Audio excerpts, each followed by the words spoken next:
आप देख रहे हैं यूपी सुपरफास्ट न्यूज, सच के साथ। रोडवेज को कितना ध्यान रखा गया है मौजूदा बजट में?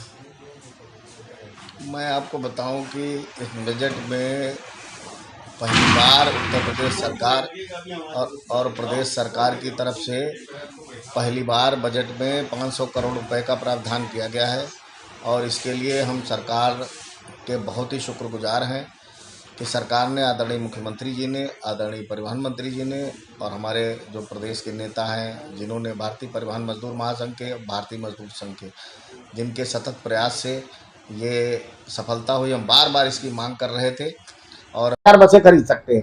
एक सबसे बड़ी समस्या देखी जाती है रोडवेज कर्मचारियों की, जो पेंशन को लेकर है। क्या इस पर भी कोई चर्चा आज तक हो पाई या नहीं हो पाई? पेंशन को लेकर जो नई नीति अभी आई है, हाई कोर्ट ने आदेश किया, सर्वोच्च न्यायालय ने, लेकिन उसमें बहुत स्पष्ट नहीं है कुछ भी।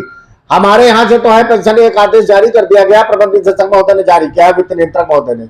लेकिन मैं, जहां तक मेरा जानकारी है, मैंने उसको पढ़ा है, कोर्ट के आदेश को भी पढ़ा है। ईपीएफ विभाग जो है, पेंशन विभाग, फंड विभाग है, वो कोई सही दिशा निर्देश नहीं जारी कर रहा है, न कोई अपना आदेश दे रहा है कि न्यूनतम पेंशन हम क्या देंगे कर्मचारियों को।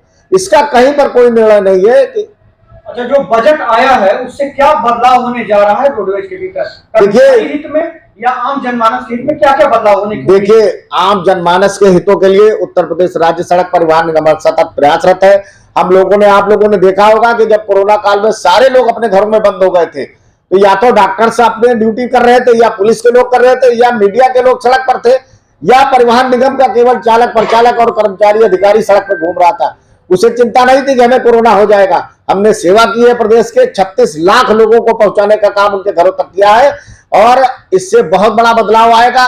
जब नई बसें आएंगी तो हमारा प्रयास ये रहेगा, सरकार की मंशा के अनुरूप हम गांव तक जोड़ेंगे। जिन गांव में अभी तक हम बसों की सेवाएं नहीं दे पाए हैं, वहां जोड़ने का काम करेंगे। और आपके चैनल के माध्यम से एक और अपील सरकार से कहते हैं कि जो बहुत पिछड़े स्तर के गांव, ग्रामीण क्षेत्र है, जहां ट्रांसपोर्टेशन की व्यवस्था नहीं है, जैसे पहले लोहिया बस सर्विस चलाई गई थी, आपको ध्यान होगा कि कम किराए में गाड़ियां चलाई जाती थी गरीब लोगों के लिए, मिडिल क्लास के लिए। तो मेरा यह प्रयास है, हम लोग प्रयास करेंगे और सरकार से भी मांग करेंगे, सरकार टैक्स में हमें समानता लाए।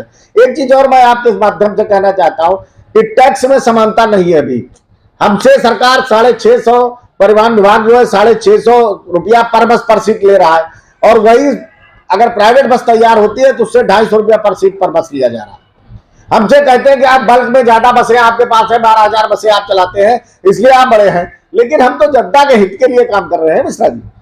तो हम चाहते हैं, जब जनहित की सेवा आपने घोषित कर रखी है, तो जनता के हित के लिए जो काम हम कर रहे हैं उसमें हमें टैक्स में छूट होनी चाहिए सरकार की तरफ से। हम कह रहे सरकार हमें छूट न दे, लेकिन टैक्स की बराबरी अगर समानता कर देगी तो मैं निश्चित तौर से आपसे ये विश्वास दिलाना चाहता हूं पूरे प्रदेश की जनता को, उत्तर प्रदेश रोडवेज कर्मचारी संघ का प्रतिनिधि होने के नाते और परिवहन विभाग की तरफ से, कि हम सरकार को सस्ती और सरल सुविधा हर गांव-गांव तक पहुंचाने का प्रयास करेंगे और अब उत्तर प्रदेश की जनता को परिवहन की सुविधा सबसे सस्ती और सरल सुविधा देंगे।